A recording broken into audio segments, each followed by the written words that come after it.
Hello दोस्तों, आपका हमारे चैनल पे स्वागत है। अगर ये वीडियो अच्छी लगे तो प्लीज़ हमारे चैनल को सब्सक्राइब कर लीजिएगा और लाइक एंड कमेंट ज़रूर कीजिएगा। तो आज हम आपको मुंशी प्रेमचंद की कहानी तेतर सुनाने जा रही हूँ, तो ध्यान से बने रहिएगा हमारे वीडियो में अंत तक।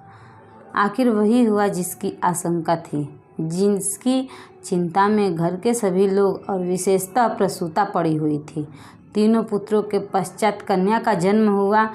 माता सौर में सूख गई, पिता बाहर आंगन में सूख गए और कि वृद्ध माता सौर द्वार पर सूख गई। अनर्थ, महा अनर्थ, भगवान ही कुशल करे तो हो। यह पुत्री नहीं राक्षसी है। इस अभागनी को इसी घर में आना था तो कुछ दिन पहले क्यों नहीं आई। भगवान सातवें शत्रु के घर में भी तेतर का जन्म न दे। पिता का नाम था पंडित दामोदर दत्त। शिक्षित आदमी थे, शिक्षा विभाग में ही नौकर भी थे, मगर इस संस्कार को कैसे मिटा देते जो परंपरा से हृदय में जमा हुआ था कि तीसरे बेटे की पीठ पर होने वाली कन्या अभागिनी होती है, या पिता को लेती है या पिता को या अपने को। उनकी वृद्धा माता लगी नवजात कन्या को पानी पी पी कर कोसने। कलमुही है कलमुही, न जाने क्या करने आई है यहाँ। किसी बांझ के घर जाती तो उसके दिन फिर जाते। दामोदर दत्त दिल में तो घबराए हुए थे, पर माता को समझाने लगे, अम्मा तेतर वेतर कुछ नहीं, भगवान की इच्छा होती है वही होता है। ईश्वर चाहेंगे तो सब कुशल ही होगा। गाने वालियों को बुला लो, नहीं लोग कहेंगे 3 बेटे हुए तो कैसे फूली फिरती थी। एक बेटी हो गई तो घर में कोहराम मच गया। माता, अरे बेटा तुम क्या जानो इन बातों को, मेरे सिर तो बिछ चुकी है, प्राण नहीं में समाया हुआ है। तेतर ही के जन्म से तुम्हारे दादा का देहांत हुआ, तभी से तेतर का नाम सुनते ही मेरा कलेजा काँप उठता है। दामोदर, इसी कष्ट के निवारण का कोई उपाय होगा। माता, उपाय बताने को तो बहुत है, पंडित जी से पूछो तो कोई न कोई उपाय बता देंगे, पर इससे कुछ होता नहीं। मैंने कौन सा अनुष्ठान नहीं किए, पर पंडित जी की तो मुट्ठियाँ गर्म हुई। यहाँ जो सिर पर पड़ना था वह पड़ ही गया। अब टके के पंडित रह गए हैं। जजमान मरे या जिए उनकी बला से उनकी दक्षिणा मिलनी चाहिए। धीरे से लड़की दुबली पतली भी नहीं है, तीनों लड़कों से हुष्ट पुष्ट है। बड़ी बड़ी आँखें हैं, पतले पतले लाल ओठ हैं जैसे गुलाब की पत्ती, गोरा चिट्टा रंग है, लंबी सी नाक, कलमुही नहलाते समय रोई भी नहीं, टुकुर टुकुर ताकती रही। यह सब लक्षण कुछ अच्छे थोड़ी ही हैं। दामोदर दत्त के तीनों लड़के सांवले थे, कुछ विशेष रूपवान भी न थे। लड़की के रूप का बखान सुनकर उनका चित्त कुछ प्रसन्न हुआ। बोले, अम्मा जी तुम भगवान का नाम लेकर गाने वालियों को बुला भेजो, गाना बजाना होने दो, भाग्य में जो कुछ हो वो तो होगा ही। माता जी तो हुलसता नहीं, करूँ क्या। दामोदर, गाना न होने से कष्ट का निवारण तो होगा नहीं कि हो जाएगा। अगर इतने सस्ते जान छूटे तो न कराओ गान। माता, बुलाए लेती हूँ बेटा, जो कुछ होना था वो तो हो ही गया। इतने में दाई से सौर में से पुकार कर कहा, बहू जी कहती हैं गाना वाना करवाने का काम नहीं है। माता, भला उनसे कहो चुप बैठी रहें, बाहर निकल कर मनमानी करेगी। 12 ही दिन है, बहुत दिन नहीं है। बहुत इतराती फिरती थी, यह न करूँगी वह न करूँगी। देवी क्या है, मर्दों की बातें सुनकर वही रट लगाने लगी थी, तो अब चुपके से बैठती क्यों नहीं। मैं तो तेतर को अशुभ नहीं मानती और सब बातों में मेमों की बराबरी करती है, इस बात में भी करें। यह कहकर माता जी ने नाइन को भेजा कि जाकर गाने वालियों को बुला ला, पड़ोस में भी कहती जाना। सवेरा होते ही बड़ा लड़का सोकर उठा और आंखें मलता हुआ जाकर दादी से पूछने लगा, बड़ी अम्मा कल अम्मा को क्या हुआ। माता, लड़की तो हुई है। बालक खुशी से उछलकर बोला, ओहो पैजनियाँ पहन कर छुन छुन चलेगी, जरा मुझे दिखा दो दादी जी। माता, अरे क्या सौर में जाएगा, पागल हो गया है क्या। लड़के की उत्सुकता न मानी, सौर के द्वार पर जाकर खड़ा हो गया और बोला, अम्मा जरा बच्ची को मुझे दिखा दो। दाई ने कहा, बच्ची अभी सोती है, बालक जरा सा दिखा दो। गोद में लेकर दाई से कन्या उसे दिखा दो तो वहाँ से दौड़ता हुआ अपने छोटे भाइयों के पास पहुँचा और उन्हें जगह जगह कर खुशखबरी सुनाई। एक बोला, नन्ही सी होगी, बड़ा बिल्कुल नन्ही सी, जैसी बड़ी गुड़िया, ऐसी गोरी है कि क्या किसी साहब की लड़की होगी। यह लड़की मैं लूँगा। सबसे छोटा बोला, हमको भी दिखा दो। तीनों मिलकर लड़की को देखने आए और वहाँ से बंगले बजाते उछलते कूदते बाहर आए। बड़ा देखा कैसी है, मंझला कैसे आंखें बंद किए पड़ी है। छोटा, हमें तो देना। बड़ा, खूब द्वार पर बारात आएगी, हाथी घोड़े बाजे आतशबाजी। मंझला और छोटा ऐसे मग्न हो रहे थे मानो वह मनोहर दृश्य आंखों के सामने है। उनके सरल नेत्र मनोल्लास से चमक रहे थे। मंझला बोला, फुलवारियाँ भी होंगी। छोटा, हम भी फूल लेंगे। छट्टी भी हुई, बरही भी हुई, गाना बजाना, खाना पिलाना, देना दिलाना, सब कुछ हुआ, पर रस्म पूरी करने के लिए दिल से नहीं, खुशी से नहीं। लड़की दिन दिन दुर्बल और अस्वस्थ होती जाती थी। माँ उसे दोनों वक्त अफीम खिला देती और बालिका दिन और रात को नशे में बेहोश पड़ी रहती। जरा भी नशा उतरता तो भूख से विलख लेकर रोने लगती। माँ कुछ ऊपरी दूध पिलाकर अफीम खिला देती। आश्चर्य की बात तो यह थी कि अब कि उसकी छाती में दूध नहीं उतरा, यो भी उसे दूध से दे उतरता था, पर लड़कों की बेर से उसे नाना प्रकार की दूधवर्धक औषधियाँ खिलाई जाती। बार बार शिशु को छाती से लगाया जाता, यहाँ तक कि दूध उतर ही आता था।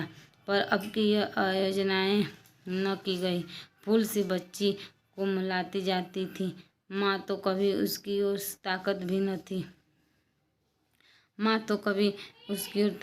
न थी। हाँ, नाइन कभी चुटकियाँ बजाकर चुमकारती तो शिशु के मुख पर ऐसी दयनीय, ऐसी करुणा वेदना अंकित दिखाई देती कि आंखें पोंछती हुई चली जाती थी। बहू से कुछ कहने सुनने का साहस न पड़ता।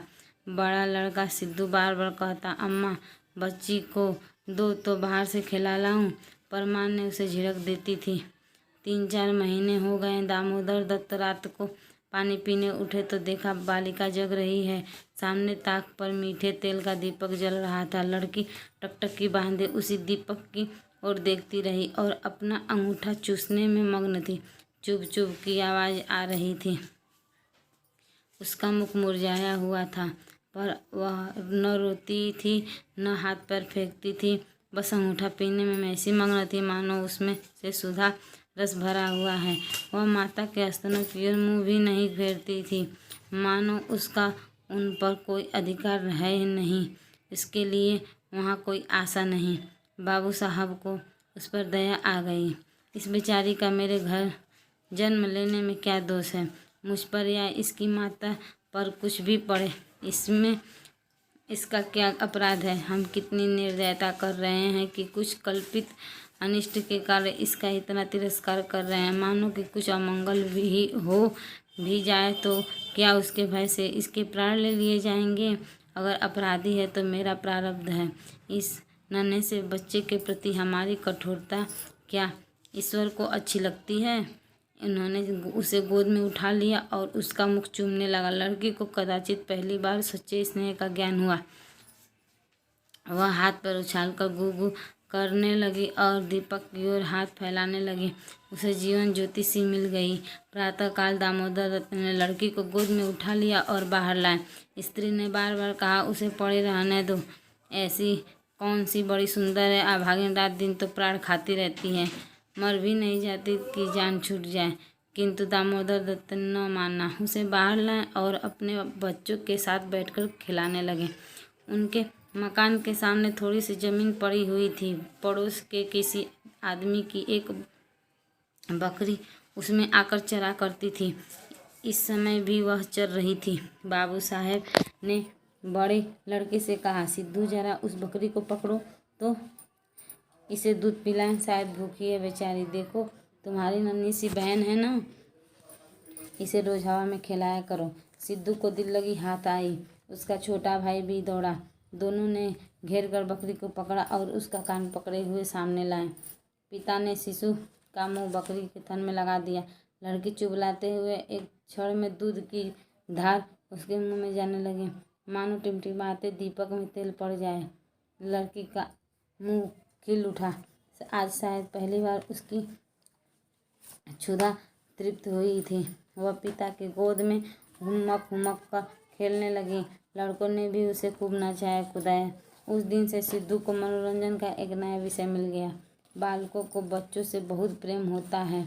अगर किसी घोंसले में चिड़िया का बच्चा देख पाए तो बार बार वहां जाएंगे, देखते कि माता बच्चे को कैसे दाना चुगाती है, बच्चा कैसे चोंच खोलता है, कैसे दाना लेते समय पैरों को फड़फड़ाकर चें करता है। आपस में बड़े गंभीर भाव से उसकी चर्चा करेंगे।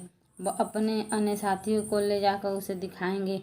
सिद्धू ताक में लगा देता। कभी दिन में 2-3 बार पिलाता।